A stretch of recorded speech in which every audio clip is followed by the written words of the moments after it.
Perfect. So, welcome to the Gay Men Going Deeper podcast. I am one of your super hosts. My name is Reno, Johnston, and I am here with JoJo Bear. JoJo is a somatic sex and intimacy educator in the San Francisco Bay Area. JoJo uses somatic coaching, sexological bodywork, and hypnotherapy as tools to help people get out of their heads and into their bodies. His commitment is to create an environment where men, single or coupled, can feel safe enough to explore their wants, needs, and desires around their body, sex, and sexuality. His passions include teaching the wheel of consent, belly to belly embodiment, and meditation. And I am delighted to have JoJo here. Just to kind of set up the conversation as well. Uh, JoJo and I connected through the Body Electric School. And for those of you who probably heard me talk about the Body Electric School in the past and maybe wondered what is the Body Electric School. So it was first founded in the San Francisco Bay Area in 1984 in response to the emotional trauma, social dislocation, and shame experienced by gay men during the first years of the AIDS crisis. Since then, the school has offered professionally guided workshops lasting 2 to 6 days that inspire and support participants toward integrating their emotional, sacred, and erotic lives. And so I was the director of marketing formerly for the school. I'm still involved with the school. I went through your ambassador program, JoJo, which is amazing. I highly recommend anyone who's coming into the school to check that out. It's a great way to learn and support the work. But thank you for being here today. I'm really grateful that you were available for this conversation. I'm excited to learn more about you because I know a bit about you, but I'm just excited to dig in and to hear more about like you, how you got here, how you found your way to this work, and what you're up to currently. So without further ado, I'll start by saying how are you today? I'm good. Thanks for asking. Yeah, I was a little restless last night, so I'm a little on low energy, but I think I'm gonna be good. Yeah. Yeah, I think I'm gonna be good today. I have an exciting day. I'm doing some there's a I this is so random, but I need to share it because it's just Please. there's a group in San Francisco called, well, it's actually a church. It's a real church called the Church of the Clown. And it's a guy who's a master clowner and opened up this church and is teaching mime and clowning. And there's a art called Buffon, and it's around movement, and it's just the stuff that they do. Clowns and mimes are doing somatic work. And when I mean somatic, if anybody doesn't know what that word is, it's anything around the body, anything about being embodied and being, like what you said earlier, out of your head and really embodied. And I think so I'm doing that tonight and all weekend. So I'm going to be acting a fool this whole weekend. But what you had mentioned around the Body Electric School, it's one of the things that we do in the school is we get folks to really, it's not only just about their genitals and not only just about the eros, it's about getting folks accustomed or reintroduced or just in participation with their bodies. Mm, And a lot of people, we use erotic as a way to get people to sign up. And then once they go through a workshop or they go through a weekend, they realize, oh, there's community there, and there's people that I generally see eye to eye with, and there's some lore around the school and history around the school that, like as you said, it's been over 40 years of people really jumping into this work. yeah, it's remarkable. Okay, so it's so we're approaching the school's approaching well, it's in its 40th year celebration. I want to kind of go back in time because Mhm. eh, I know that when I used to tell people, oh, like I'm the director of marketing for an erotic school, they're like, what did you say? What's that? What's an erotic school, right? Um, and so I imagine other people are curious, like, how do you find your way to this work? Like, how do you get here? So I'm curious, take me back to like earlier years, because my guess is you probably didn't see yourself doing this work later in life. Like you weren't young and like, oh, when I grow up, I'm gonna be like a somatic sex educator, et cetera, et cetera. So like, take me back in time. Take us back in time. Well, I will burst your bubble and say I did. Oh, really? Oh, yeah, no, I mean, Okay. I'll share this story. Yeah. I share this with all, like every time I teach, specifically a body electric event, especially celebrating the body erotic, which is a great class. It's for men, women, all genders. Everybody can take a CBE. But I grew up in Brooklyn, and when I was a kid in my neighborhood, I kind of was the ringleader of all the boys, and Yes.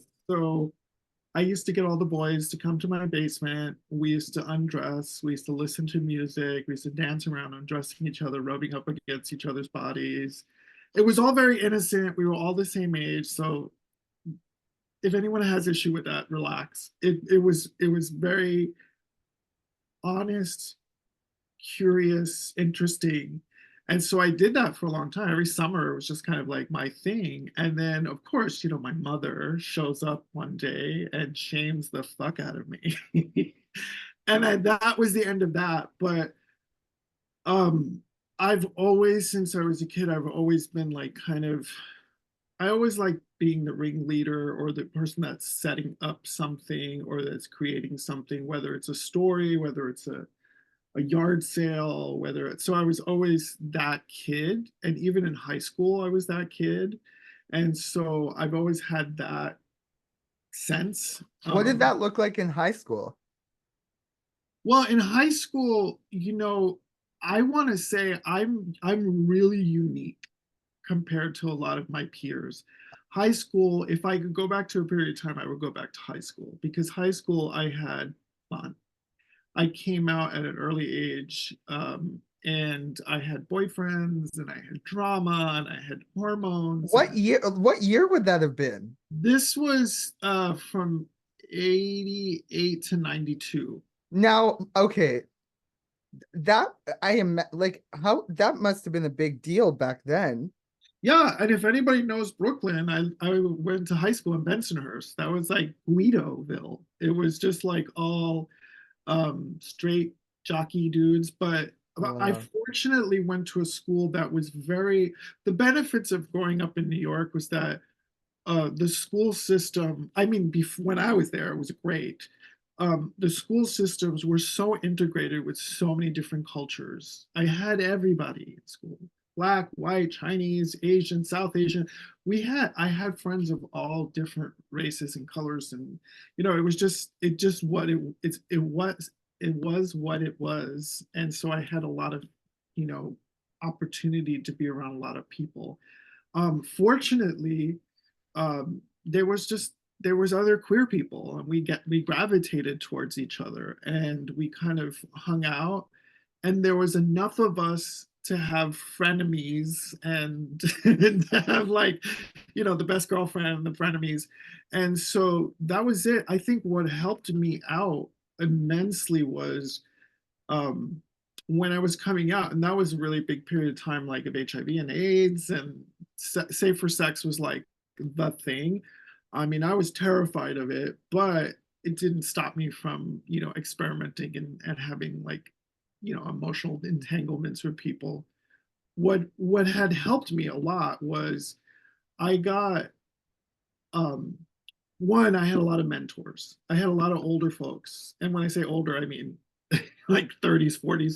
But I had a lot of older folks that were very, very protective and really good role models to me. How did you come by those mentors?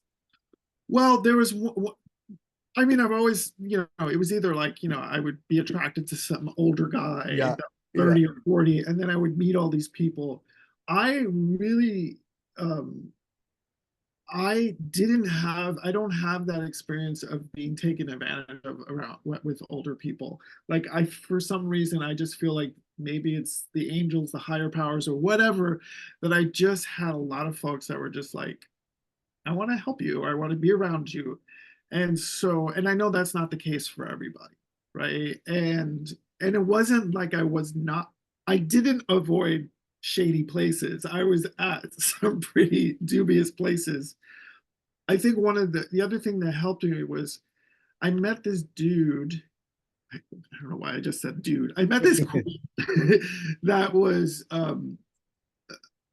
want to say his name was Anthony, but I just remember his face. He was Italian. He had like the biggest nose ever, beautiful nose, and he took me to the Hetrick Martin Institute, which was at the time on the West Side Freeway, in the West Village. It was right off of Christopher Street. Now, the Hetrick Martin Institute, if anybody doesn't know this, it is part of the Harvey Milk High School. Hetrick Martin Institute is an institute in New York that um, helps and supports LGBTQ youth.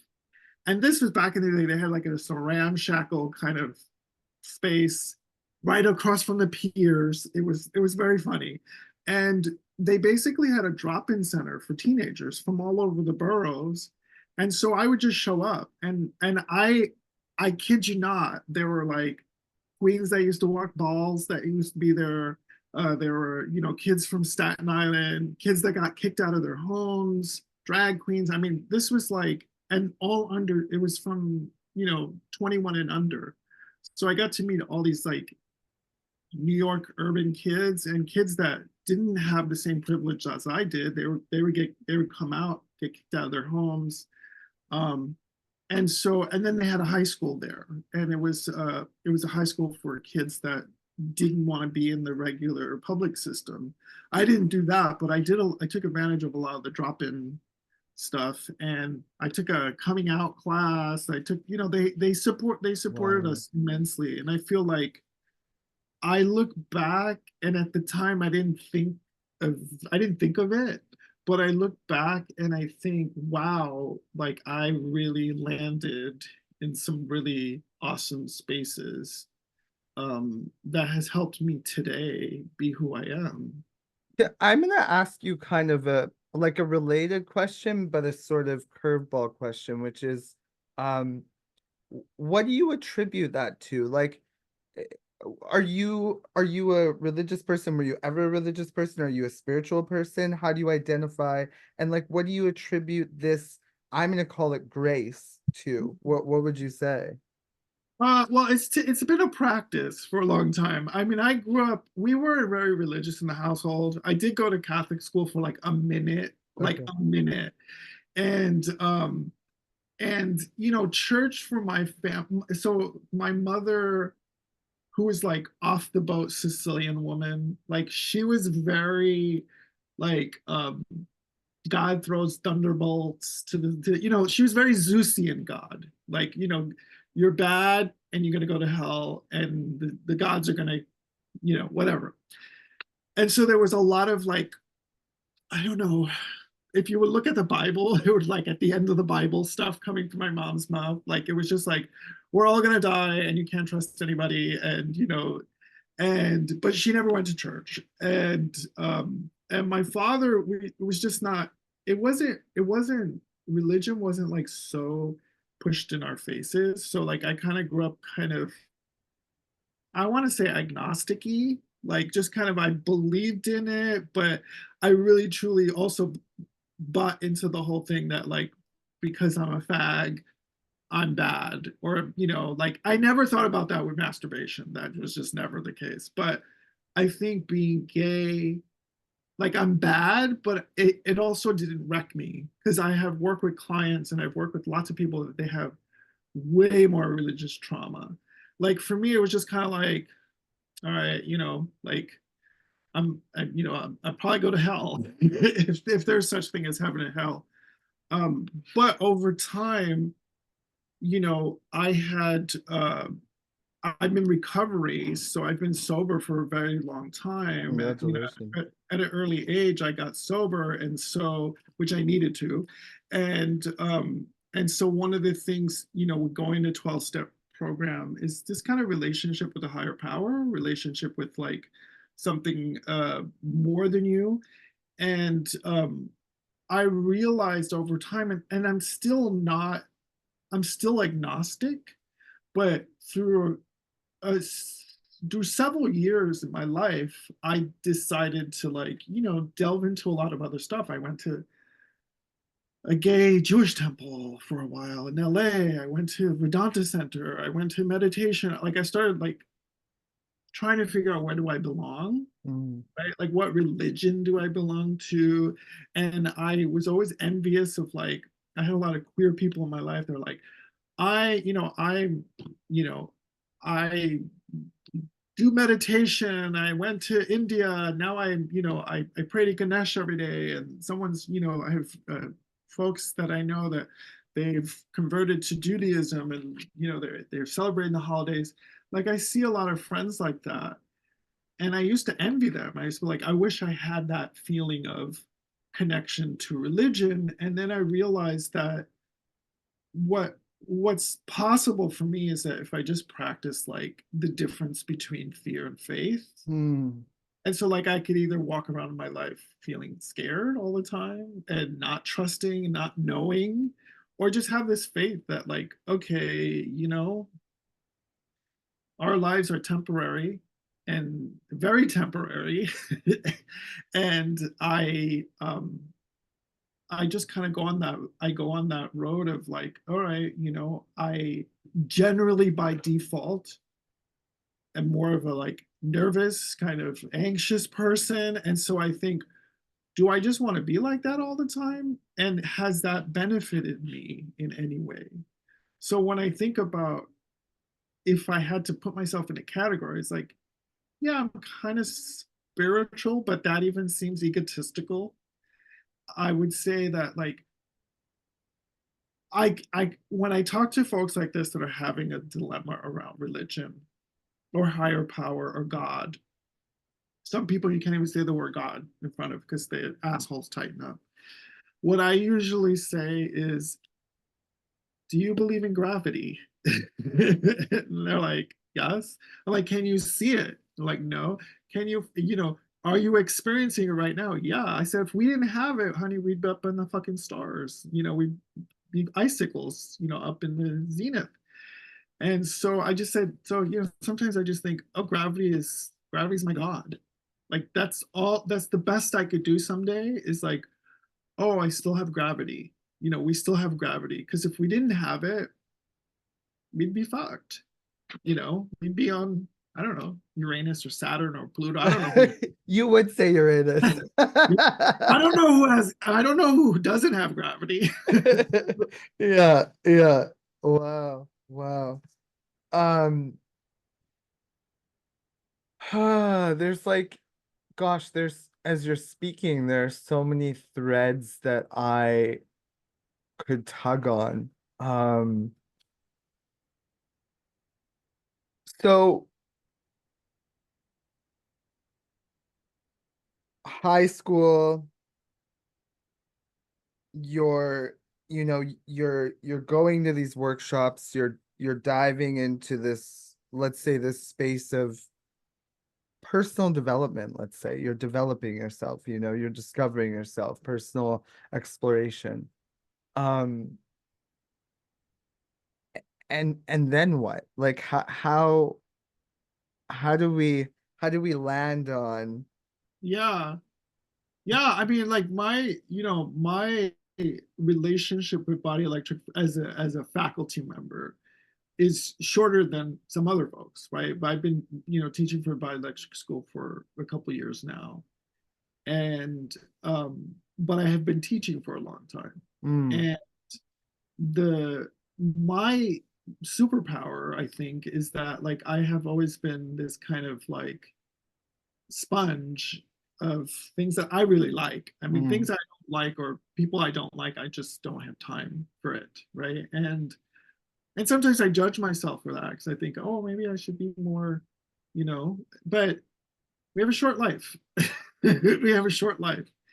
And so I've taken a lot of information, and the unique thing about me was that I went through university, through college for a couple of years, and I was like, this is just not for me. And I What'd you tried study?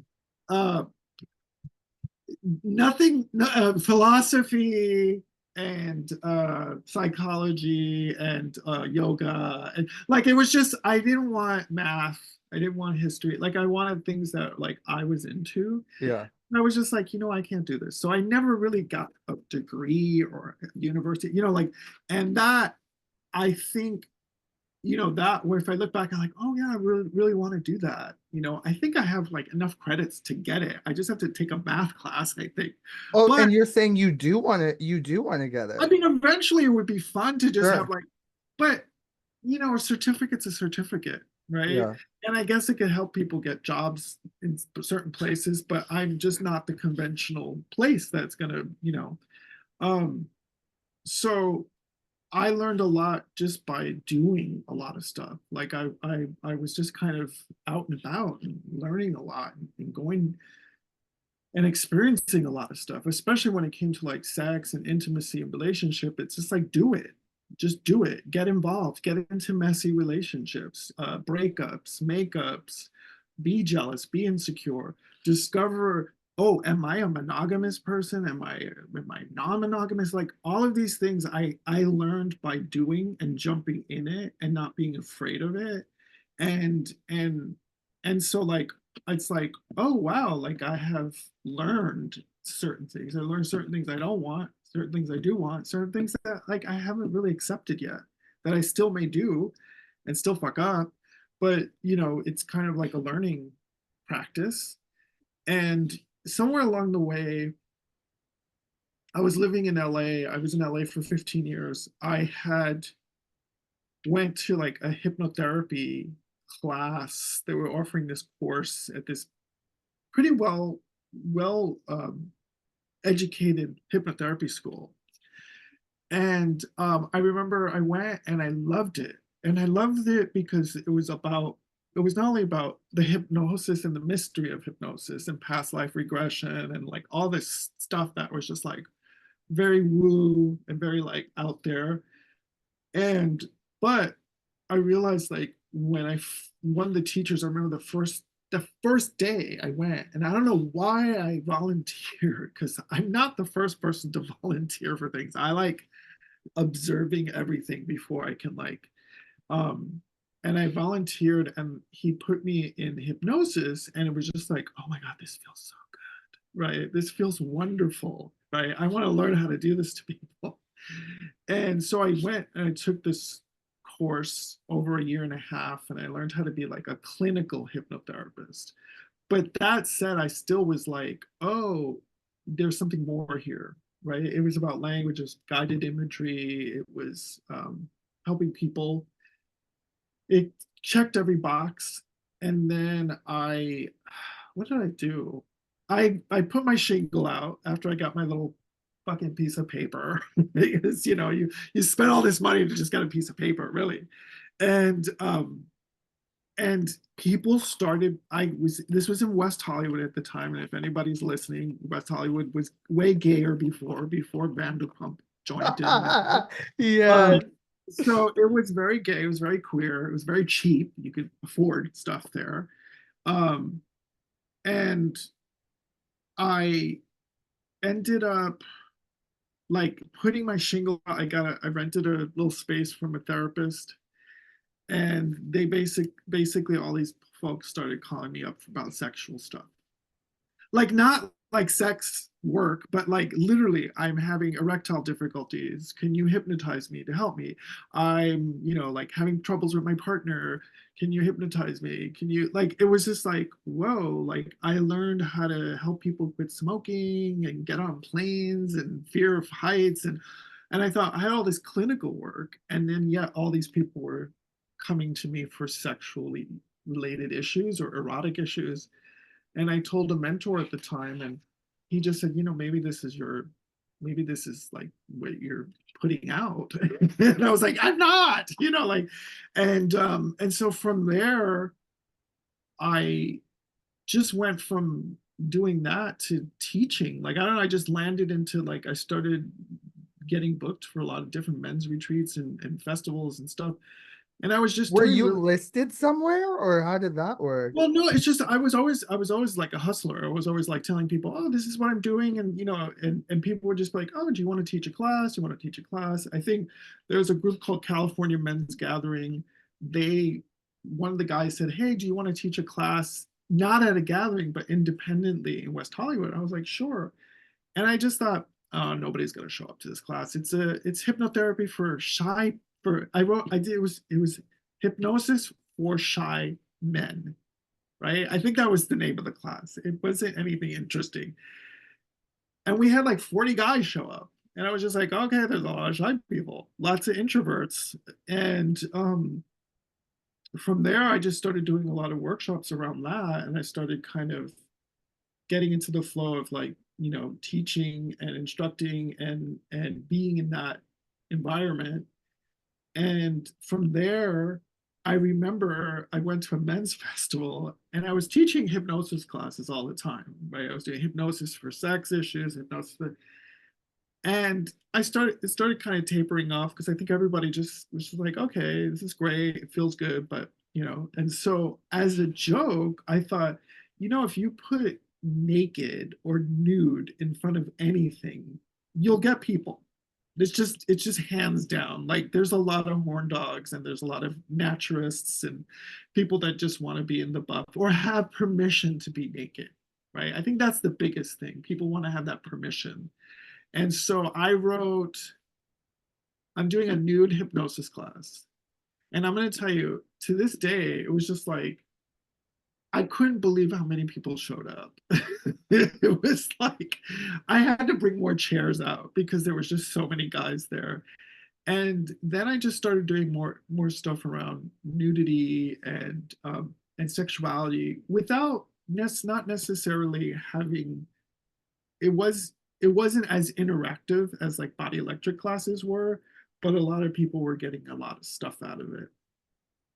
And then, you know, I just it just started to continue and it started to kind of go from there. And yeah, yeah. Wow. Wow. Yeah, once again, there's just I heard you say hustle, and I want to acknowledge that because I hear it, I get it, and I respect it. Yeah. And simultaneously, as I'm hearing you share, it's just so clear to me that the presence of something in your life, just the way things have unfolded, I'm like, wow, what a story. And there's probably all sorts of little things in between that kind of connect everything you've just shared as well. It's remarkable. Wow. Yeah, and it's looking back, I feel like I can tell you, if going back to that talk around spirituality and about Yeah. believing, like, I have had so many, and I'm using this word like less woo and more just like there's just been a lot of angels in my life, a lot of people in my life that were just like completely gung-ho with me, and like I feel like I didn't even have to make an effort. They were just very kind and loving to me. Yeah. And when you're living in your body and you go through all this stuff, like, I can be messy, I can be moody, I can be bitchy, I could be hunty, there's all these things I could be, and sometimes I'm my worst enemy, and sometimes I judge myself, Mm, and sometimes I don't think I'm like the best person in the world, but then I realize, like, there are so many people that see things in me that I don't see. And that's another thing around faith. It's like, I have to have faith that there are people in this world that see me, and maybe they're just seeing one version of me, or maybe they're just seeing the pure version of me. And so, like, I have to accept that and just be like, okay, you want to help? Just help me. Right? yeah. And not being douchey about it. That said, I always like putting this out there because, like, I mean, you know, I don't look like your average person. I get a lot of like, where are you from? Where were you born? You know, like I get a lot of that kind of subtle, like subtle racism, subtle like, oh, I can't figure you out, or you're so exotic. So I get a lot of that. And I know that looking at it over the years, I also have seen the things that I didn't receive or the things that I've been passed up for. That, like, even the times where it's like I have had lots more experience, but then the pretty white guy gets it, Yeah. or the hot buff white guy Yeah. gets it. And I see it. I even see it now Yeah. in certain cases in places I work, you know? So, and I know that for me, sometimes it's just about naming it and just saying it and just placing it out there so that I could differentiate where it's like, um, okay, is it about this? Is it about this privilege, right? A set amount of privilege? Or could it just be like, you know, I'm just, there's room for everybody. So other people have to get gigs and other Yeah. people have to do stuff. So, there's times where I choose my battles carefully, when it comes to sexuality, when it comes to gender, when it comes to race, because I also know that like when I'm teaching a body electric event, when I'm teaching, I'm co-hosting a men's festival in October that for the second year. Like when I'm doing things like this, I know that I'm not necessarily teaching anti-racism courses. I am not teaching a gender equality course. And I am also not educated 100% with all of that stuff. The only thing I know is my journey in life. Really, and maybe even that I could be a little biased because it's been waved with some privilege and some not privilege and Yeah. some, you know, and so sometimes I just have to choose my battles carefully and reach out to other people that have more and of an educated spin to it. And that's my contribution, is that I can be like, okay, I don't want to create any further damage for people, but sometimes I generally just don't know. I Mm. just don't know. Like it's the unknown. Hmm. Yeah. You know, I'm gonna go back in a moment to a couple of things, but before I do, I think I know you. I'm still discovering you, and also I think I know you well enough to be able to say this, which is, um, like I really admire and celebrate the grace with which you navigate the not knowing and just your life in general. And you used this word earlier, permission. And I personally really view you as like the living, breathing embodiment of that word, you know, in like how you show up in the world, in how you move through the world, um, and in how you show up in spaces and with people. It's like there's a compassion and a grace and an authenticity that I experienced you to embody, that when you're in the presence of it, it makes it so easy to relax into your own being and then kind of move in the way that occurs to you. You do that so well. And even I remember going through the ambassador program with you, and there was again just this like humanness and this gentleness and this grace with which, and just again like this authenticity with which you invited us and also modeled to us, um and demonstrated as a way for us to go out into the world and share this work with people. You were embodying it, and I was like, oh, like this just makes it all so much lighter and so much easier. And I get that that's not just how you move in promoting workshops or sharing workshops or enrolling people into the work in the world, or sorry, into the work and into the school and all of that. but it's also like it's also who you are like in the world, you know. Eh, Yeah. Thank you. I appreciate it. I'm Yeah. trying to receive. I'm Yeah. trying to receive. I So know. thank you. I I get was it. I was noticing my forehead getting sweaty. I was like, Of well, course. honey, you take a compliment. You could take a compliment. Yeah, yeah. Okay. This is where Thank that you. somatic training comes in. Yeah. Yeah. I you know, I still think I'm messy. I can name that shit. I still think I'm an asshole sometimes. If you can't name that for yourself, then honey, you're delulu. Yeah. It's kind of like it's like I know, like it's just like even the other day, like there's a person in my life. I'm in a very wonderful marriage with a man that I've been Yeah. with for 14 years, and we're poly and we're great. But really, when I say we're poly, we're in a marriage, it's basically like we're just your regular fucking couple. Like I make dinner, he gets on his phone, I get on my phone, we watch Golden Girls, we both go to sleep. We have separate Yes. bedrooms. It's fine.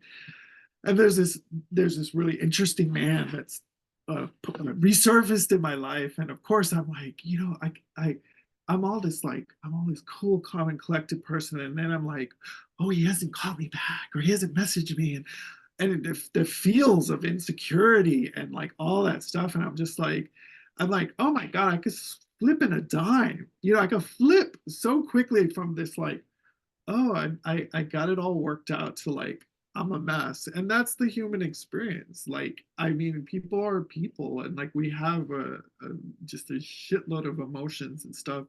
And I think the practice for me that has been helping, especially lately, in regards to like teaching, is that bioelectric, which I have to appreciate. I love Tom. I really do love Tom from Yeah. Bioelectric. Currently, I just feel like he's like the only like bossy figure that I've had in a long time, Yeah. that I just feel like I could just be myself with, and I Yeah. could just be cool with.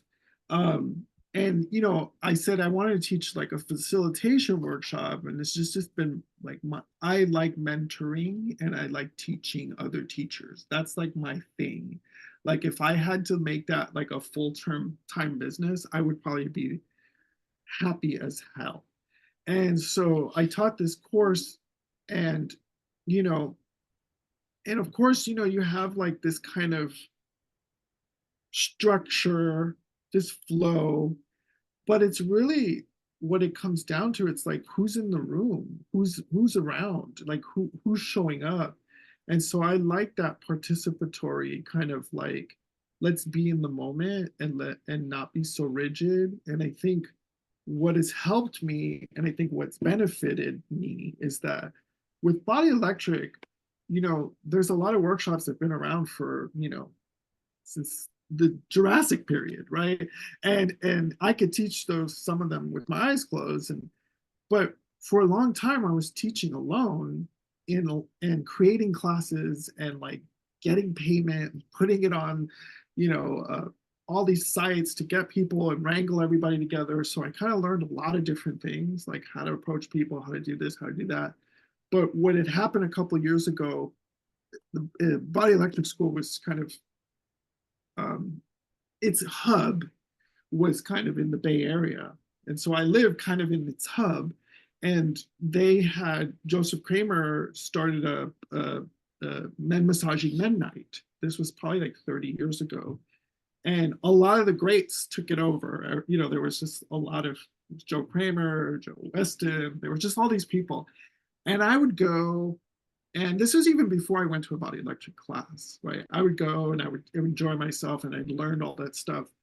And a couple of years ago, um, they they always had Body Electric facilitators teach or run these classes twice a month. It was just a massage night. It's just very like, but you had an undressing ritual, you had two giant rounds of massage, sort of Taoist erotic, but not really. And the guy who was teaching at the time, they just couldn't find anybody to take it over, right? A lot of the volunteers were like, oh no, I would volunteer, but I don't want to take it over. And of course they said, well, let's ask JoJo. And I said, yeah, I'll take it over. And I would just, for 3 years, twice a month, I was like running this 3 hour massage experience. And it was kind of like, for me, I felt like that was like my training, like pre-body electric, because all the language, everything that was body electric, like I was doing. And this was not even, I had not even been to a Hmm. CBE. And so, and in addition to that, at the same time, I did the sexological bodywork program, which was created by Joseph Kramer. And if anybody doesn't know this, basically the sexological bodywork program is a CBE. Everything you learn in a CBE. So I I was have, gonna say it sounds familiar. yeah, so Yeah. everything that I learned before I actually became a teacher was just like prepping me to become a teacher for the body electric school. And so I'm kind of a little bit of an anomaly in the school, and I'm okay with it. Like it's totally fine. There are a lot of folks that have just been like, they have lived and breathed the school. Like they've taken CBE, they've taken every class, they've done their time as a coordinator, and then they become a teacher. And that was not my experience, right? So there are times where there's been times where I've actually taught classes for body electric that I never even took. But I think for me, there's this adaptability I have as a teacher. That's my superpower, is that Yeah. I can be in a space Yeah. and I can adapt to the environment. Yeah. And, therapy helps with that because you find out like the shit that you're walking on eggshells with a crazy mother, or like being a little queer boy in Brooklyn, terrified of AIDS and getting gay bashed. Like I learned how to read the room. I learned Mm, how to read the room. wow. And it is a practice. It's not something that people have, because I have a lot of peers and I have a lot of teachers that they could only read a script. They, Yes, yes. they cannot read the room. Yeah, yeah. And one of the things I want to do as a person that is going to help other teachers is like, honey, we need to read the room. Okay. And so I want to ask you a bit about this, and it's kind of it's kind of a great segue too, because I want to understand a little bit more about like how the work you do, how the work the school does like serves people. Because I mean, obviously you've been around the block, no, pun intended. But it's like uh what given your experience of adaptability and being able to read the room, right? It's like,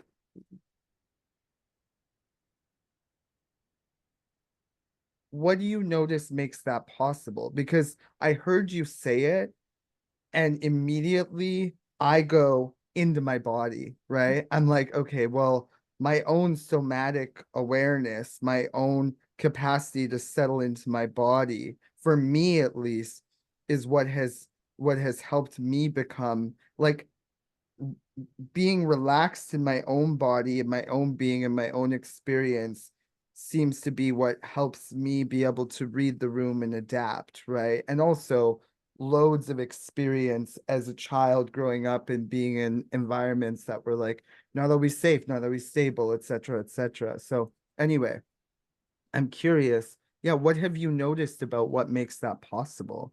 You know?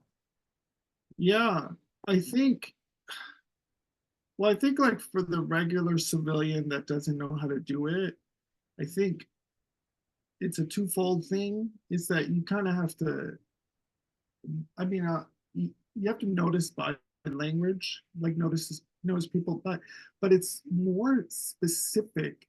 It's noticing even more, like going a little bit further than just body language, seeing the patterns and seeing like, like for instance, I'm teaching an online class, and online, like I have gotten to the point where like now I can actually start to do this online now, which is actually really like rad because it's like, oh shit, like, and all these motherfuckers are have their muted, they're all muted, and I could still like start pinpointing, oh, these people, there's stuff going on here. Yep.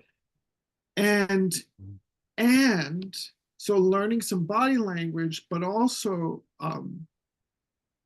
the difference between a teacher and an attendee is that a teacher is, and some people may argue with me on this, a teacher's like a parent at like a playground.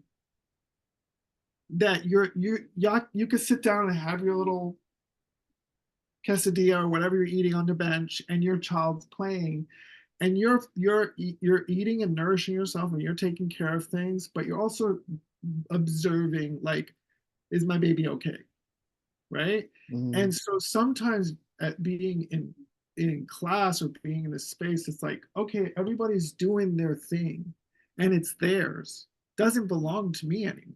Like I can say, hey, we're gonna learn how to drop this pencil, and I'm gonna show you how to throw this pencil on the ground, blah, blah, blah, blah, blah.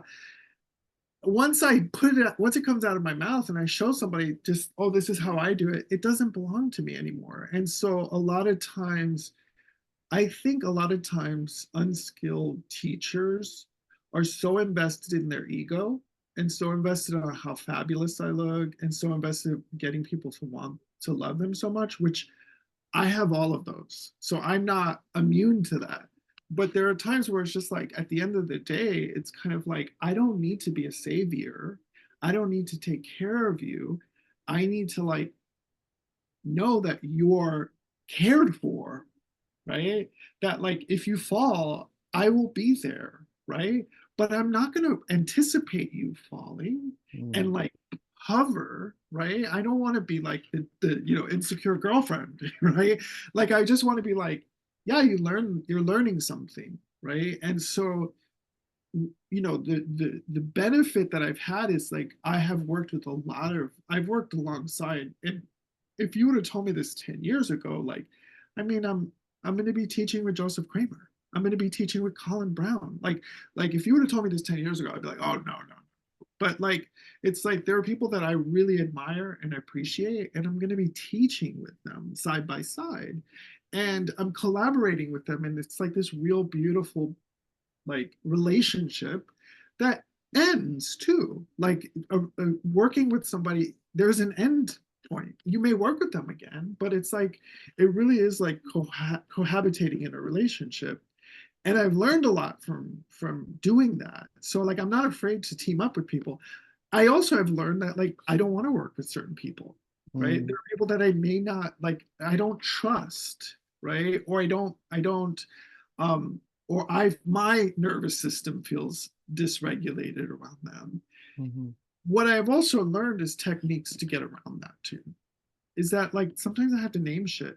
Sometimes I have to be vulnerable. Sometimes I have to say like I'm scared around you. Mm-hmm. And I'm welcoming that for other people too. Like Yeah. if people feel like there's an intimidation or if they feel like I'm being a cunt, like just let me know, right? Like I think the big practice that I've been doing these days is that reminding myself that I am a big boy and I can take care of myself, Yeah. and that people can say stuff to me and it's like, yeah, I can feel wounded, but I don't have to be you know um a cadaver in the middle of a war zone. I could just like, all right, that's your opinion, and let me see if I have been a little bit controlling. Mm-hmm. That's like it's a great experience. Like I'm like I said, I'm doing this festival. Last year I had this idea, I want to do this festival very similar to Ignite, very similar to Arouse Festival, very similar to, there's been a lot of festivals, but I wanted to do something locally here because the Bay Area has become a little more gentrified and a little Yeah. less woo. Uh, Mm-hmm. but and I wanted to do a kind of like an urban festival, like where it was just like I like the Ignite. And there's the guys that do it in Berlin. It's just this kind of like you go, you get to meet a lot of people, you get to see a lot of wonderful teachers. And so a colleague of mine, Evan, I was telling him about this, and we were like, let's try this. And we did it last year in October. It's called the Surf Festival. And it was like successful and it was beautiful. And we had like my my idea of success is like, oh my God, we had a lot of bodies of different types. Like there were just lots of BIPOC folk, there were younger people, there were Yeah. older gay white men. Like it was just like, I'm good with that. Like that for me is like that's a success when you could have this availability for everybody to show up, right? Not just a specific type of person. And so we're doing this again and this year, and now we're refining things and we're getting a different, we're paying the teachers more, right? Like so there's a different vibe, and working, having a partner that there are times where it's like, oh no, we should do this. No, we should do this. And it can be very like, oh, right. And then sometimes I have to step back and say, oh, this walking on eggshells feeling, my mother's not in the room, honey. She's been dead for a while, right? Right. Or no one is saying I'm bad and no one's saying I'm less than. It's just Wow. like disagreements. So yeah. Wow. So, how, like,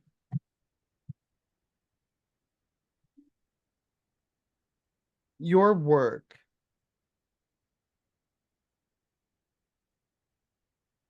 in what ways have you seen people changed, healed, transformed by your work? And like, and who's coming to you, like who's coming to this work? Why are they showing up? And how are they changed by it? Yeah. Yeah. And I might have to wrap up because I think I have another call. Okay. Yeah, yeah. Thank you. But I will add to that. And it's Yeah. actually with Tom. Yeah. I just realized, oh my God. No, I think so for me, like I generally, what I learned years ago was, and I learned this from a trans man that was um, that came in and speak to us at the sexological bodywork. This was years ago, Yeah.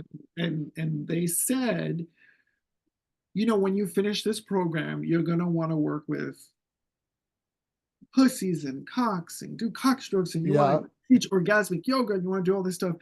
And they said that eagerness is great, but you're not going to get clients.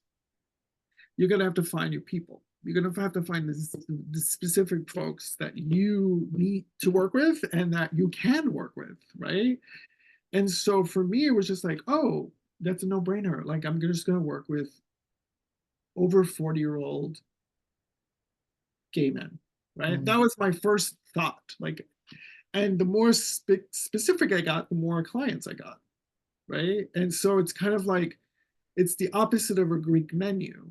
Like, you have so many options that you don't want to eat, right? Or you just get pickles and coleslaw, and you're like, I don't know what to pick, right? And so I got more specific. So I generally work with a lot of cisgender men. Okay. Have I worked with non-binary folks? A ton of them. Have I worked with trans men? A ton of them. Have I worked with cisgender women? Yes, right?